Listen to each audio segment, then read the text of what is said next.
दोस्तों, इस व्रत को तोड़ते ही पति की मृत्यु हो जाती है। दुनिया की कोई भी औरत इस व्रत को कभी ना तोड़े। शास्त्रों में सभी व्रतों में से इसे सबसे बड़ा व्रत माना जाता है।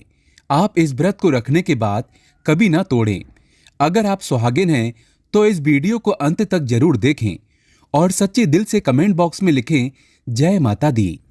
दोस्तों, घर में कुंवारी लड़कियां और लड़के सभी लोग व्रत उपवास आदि रखते हैं, परंतु कुछ ऐसे व्रत होते हैं जिसे तोड़ने पर घोर पाप लगता है।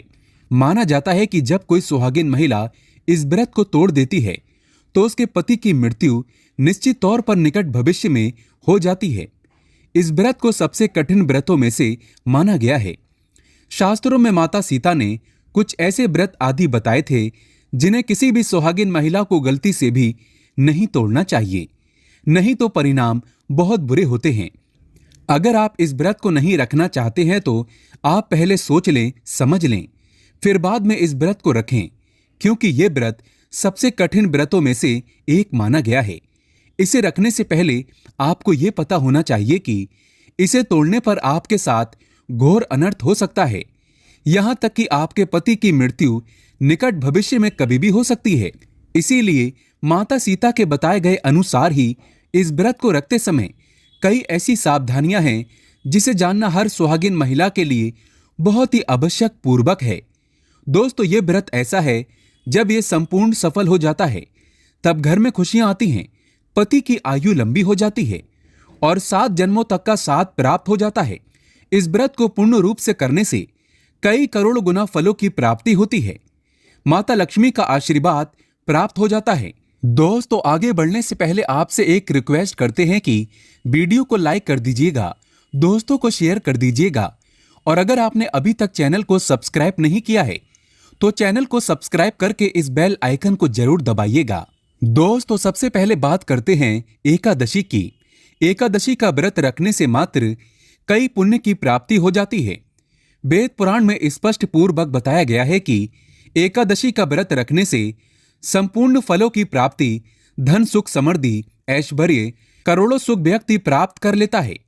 इस व्रत को रखने वाले व्यक्ति पर सभी देवी देवताओं की कृपा बरसती है।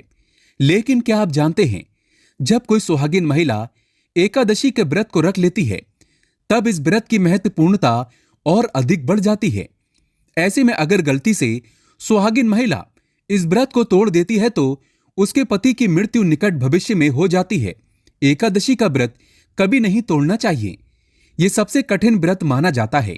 दोस्तों, हमारे ऋषि मुनियों ने इस व्रत को अत्यंत मंगलकारी बताया है।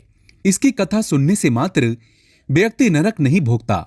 एकादशी का व्रत रखने से व्यक्ति के अगले पिछले पाप खत्म हो जाते हैं। दोस्तों, बात करते हैं वट सावित्री की। वट सावित्री का व्रत सभी उत्तम व्रतों में से एक माना गया है। माता सीता ने वट सावित्री का व्रत रखकर संपूर्ण और सफल बनाया था। श्री राम के राज्य अभिषेक से पहले माता सीता ने अयोध्या के निकट रहने वाली सरयू नदी में खड़े होकर सूर्यदेव को अर्घ्य दिया था। इससे पहले उन्होंने पूरे विधि विधान के साथ छठ का व्रत किया था तथा संध्या काल में डूबते हुए सूर्य को अर्घ्य दिया था। उगते हुए सूर्य को जल देकर भोजन ग्रहण किया था और व्रत संपूर्ण और सफल किया था। माता सीता के अनुसार माना जाता है कि इस व्रत के टूटने पर घोर पाप लगता है। अगर आप सुहागिन महिला हैं और आप वट सावित्री का व्रत रखते हैं तो इस व्रत को गलती से भी ना तोड़ें, नहीं तो आपके पति की मृत्यु निकट भविष्य में कभी भी हो सकती है, क्योंकि यह व्रत पति की आयु के लिए किया जाता है। इसीलिए सोच समझ कर ही इस व्रत को रखें। दोस्तों, हरतालिका तीज माता पार्वती ने भगवान शिव को पाने के लिए इस व्रत को किया था। इस दिन उन्होंने अन्न और जल का त्याग भी किया था। यह व्रत अखंड सौभाग्य और सुखी वैवाहिक जीवन के लिए होता है। मान्यता है कि उनके पिता की इच्छा थी कि माता पार्वती भगवान विष्णु से शादी कर ले, लेकिन माता पार्वती के मन मंदिर में भगवान शिव बस चुके थे और इसीलिए उन्होंने रेत से शिवलिंग का निर्माण किया और कठोर तपस्या शुरू कर दी। इस दौरान मां पार्वती ने ना तो कोई अन्न किया और ना ही जल ग्रहण किया। इसीलिए ऐसा माना जाता है कि इस व्रत में अन्न और जल ग्रहण नहीं करना चाहिए। मां पार्वती की कठोर तपस्या को देखकर भगवान शंकर उनके सामने प्रकट हुए और उन्हें पत्नी के रूप में स्वीकार किया। इसीलिए ऐसा माना जाता है कि किसी भी सुहागिन महिला को हरतालिका तीज का व्रत कभी नहीं तोड़ना चाहिए। इससे आपके जीवन में नकारात्मकता का वास हो सकता है, आपका बसा बसाया घर बर्बाद हो सकता है, यहां तक कि आपके पति की मृत्यु कभी भी हो सकती है। इस व्रत को सबसे बड़ा व्रत माना जाता है।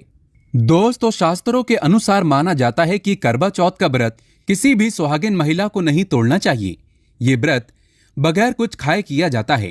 पौराणिक मान्यताओं के अनुसार सबसे पहले ये व्रत शक्ति स्वरूपा देवी पार्वती ने भोलेनाथ के लिए रखा था। इस व्रत से उन्हें अखंड सौभाग्य की प्राप्ति हुई थी। इसीलिए ऐसा माना जाता है कि जब कोई सुहागिन महिला गलती से भी इस व्रत को तोड़ देती है तो उसके पति की मृत्यु सबसे पहले जल्दी हो जाती है। इस व्रत को तोड़ने वाली महिला का पति वृद्ध होने से पहले ही मृत्यु लोक को प्राप्त हो जाता है और ऐसे जोड़ों को नरक में अलग अलग भटकना पड़ता है। इसीलिए ऐसा घोर पाप गलती से भी ना करें। अगर आप इस व्रत को नहीं रखना चाहते तो इस व्रत का संकल्प गलती से भी ना लें। इसीलिए पहले आप सोच लें, समझ लें, तभी ही इस व्रत का संकल्प लें, क्योंकि व्रत को रखने से पहले संकल्प लिया जाता है। कुंवारी कन्याएं भी इस व्रत को रख सकती हैं। ये व्रत पति से जुड़ा होता है, पति की आयु से जुड़ा होता है। करवा चौथ का व्रत प्रेम को और अधिक बढ़ा देता है, पति पत्नी में दूरियों को कम करता है। ये व्रत प्यार बढ़ाने वाला माना जाता है। इसीलिए गलती से भी इस व्रत को ना तोड़ें। दोस्तों, अगर आपने अपने पति के लिए कोई भी व्रत रखे हैं तो अपने मन में भोजन के प्रति झूठी लालसा भी कभी ना रखें। भोजन को देखकर मन अपवित्र नहीं करना चाहिए। इससे व्रत खंडित और अपवित्र हो जाता है। आपके जीवन में कठोर से कठोर परेशानियां आने लगती हैं। सच्ची श्रद्धा से ईश्वर की भक्ति में मगन हो जाना ही एक भक्त का सफल जीवन और संपूर्ण माना गया है। दोस्तों, वहीं अगर आपने संतान के लिए कोई व्रत किया है तो गलती से भी इस व्रत को ना तोड़ें, क्योंकि संतान द्वारा व्रत रखने पर इस व्रत को संपूर्ण और सफल किया जाता है। अगर आप गलती से भी व्रत को तोड़ देते हैं तो आपकी संतान को कुछ भी हो सकता है, यहां तक कि संतान की आयु भी घट सकती है। इसीलिए कोई भी महिला संतान का व्रत रखने से पहले जरूर सोच ले। ऐसे में आपको बांझपन का सामना भी करना पड़ सकता है। हो सकता है आपके ऐसा करने पर आपके कभी संतान ही ना हो। दोस्तों, अब बात करते हैं उन व्रतों के बारे में जिनके टूटने पर इतना अशुभ नहीं माना जाता जितना इनके टूटने पर माना जाता है। जैसे अगर आपसे गलती से नवरात्रि का व्रत टूट गया हो, सोमवार आदि तथा मंगलवार में या किसी भी दिन आदि में अगर आपने व्रत किया है और वो आपसे टूट जाए तो आप क्षमा मांग सकते हैं। परंतु सुहागिन महिलाएं जब अपने पति के लिए व्रत करती हैं तो गलती से भी उस व्रत को कभी ना तोड़ें। माना जाता है कि खास तौर पर यह व्रत सूझबूझ के साथ और बहुत ही लगन तथा ध्यान पूर्वक के साथ करना पड़ता है। इसीलिए चाहे कुछ भी हो जाए, सुहागिन महिला यह व्रत गलती से भी ना तोड़ें। अगर किसी कारणवश आपकी तबीयत खराब हो गई हो तो आप तुरंत इस व्रत को छोड़ दें और अगली बार से रखें। इस व्रत के टूटने पर इस व्रत को पूरा ना करें, क्योंकि जब बीच में व्रत टूट जाता है तो उसे पूरा नहीं किया जाता। ऐसा व्रत अधूरा माना जाता है। इसीलिए अगली बार से आप व्रत रख सकते हैं। दोस्तों, संसार चलाने वाली जगत माता पार्वती के लिए एक लाइक तो बनता है। कमेंट बॉक्स में सच्चे दिल से लिखें जय माता दी।